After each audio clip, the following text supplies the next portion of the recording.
नमस्कार स्टूडेंट्स, आज हम 6th क्लास की सेकेंड टर्म का चैप्टर अष्टम पाठ है, 8वां पाठ करेंगे। सुक्ति स्तवग। ये श्लोक वाला चैप्टर है। उद्यमेन ही सिद्ध्यन्ति कार्याणि न मनोरथै। उद्यमेन ही, मेहनत करने से ही, सिद्ध्यन्ति, सिद्ध होते हैं, कार्याणि, काम, न मनोरथै, मन में धारण करने से नहीं। मेहनत करने से ही हमारे काम सिद्ध होते हैं, मन में धारण या सोचने से नहीं। न ही सुप्तस्य, सोए हुए, सिंहस्य, शेर के, प्रविशन्ति, प्रवेश कर सकता है, मुखे, मुख में, मृगः, हिरण। जिस प्रकार सोए हुए शेर के मुंह में हिरण प्रवेश नहीं कर सकता है, उसी प्रकार मेहनत करने से ही काम सिद्ध होते हैं, मन में धारण करने से नहीं। पुस्तके पठितं पाठम जीवने नैव साधिते। पुस्तके पठितं पाठम, पुस्तक में पढ़ा हुआ पाठ, जीवने, जीवन में, नैव साधिते, जीवन को सिद्ध नहीं करता है। जो पाठ हमने पुस्तक में पढ़ा है, उससे पढ़े हुए पाठ से जीवन सिद्ध नहीं होता है। तो कैसे सिद्ध होता है हमारा जीवन? किम भवेत तेन पाठेन जीवने योने सार्थक है। जो पढ़ा है हमने पाठ, उसको हम अपने जीवन में उपयोग करेंगे, तभी हमारा जीवन सार्थक होएगा। इसमें ये भावार्थ आपको समझाया गया है कि जो पाठ आप पुस्तक में पढ़ते हैं, सिर्फ वो अगर पुस्तक में ही पढ़ा है, उसको आप अपने जीवन में फॉलो नहीं करते हैं, तो वो पाठ सार्थक नहीं होता है। कब सार्थक होता है? जब आप उसको अपने जीवन में फॉलो करते हैं। जैसे कि फर्स्ट श्लोक में बताया कि मेहनत करो। आप मेहनत करोगे, आपके काम तभी सिद्ध होंगे, आपको अच्छे मार्क्स तभी आएंगे जब आप हार्ड वर्क करोगे। सेम ऐसे ही सेकंड श्लोक में कहा गया कि अगर इस बात को आप पुस्तक में ही पढ़ोगे तो वो आप सार्थक नहीं होगी। वो कब सार्थक होगी? जब आप उसको अपने जीवन में आचरण में लोगे।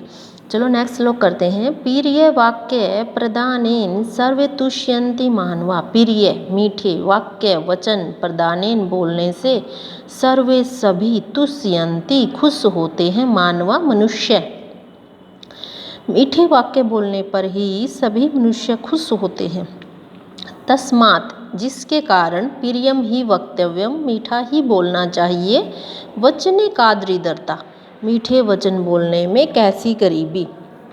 इसमें बोला गया हमें सभी के साथ अच्छे से, मीठे व्यवहार से, मीठी बातों से बातें करनी चाहिए या अपने व्यवहार में लाना चाहिए। ऐसा करने पर कोई गरीबी नहीं आती है। नेक्स्ट है गच्छन् पिपीलिको याति योजना नाम स्थान्यपि। गच्छन् पिपीलिको, पिपीलिका होता है चीटी, चीटा, यानी कि नर चीटी।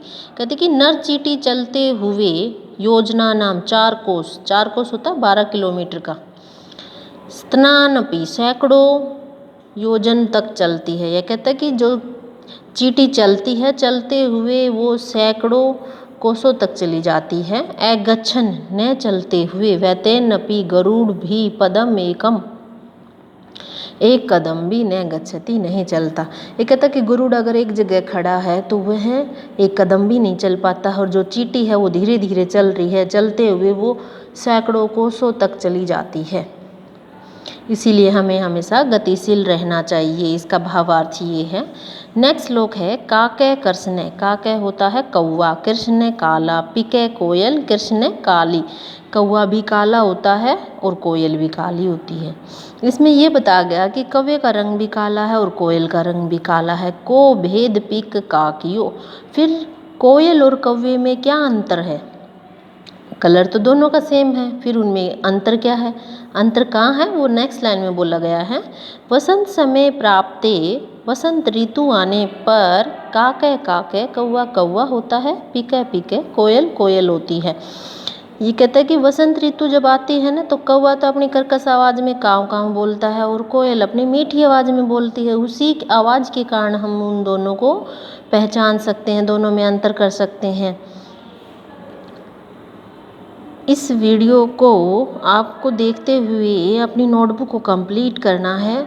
अगर वीडियो आपको पसंद आ रही है तो लाइक, शेयर और चैनल को सब्सक्राइब करें, जिससे आपको आती हुई हर नई वीडियो आपको मिलती रही। Okay, thank you.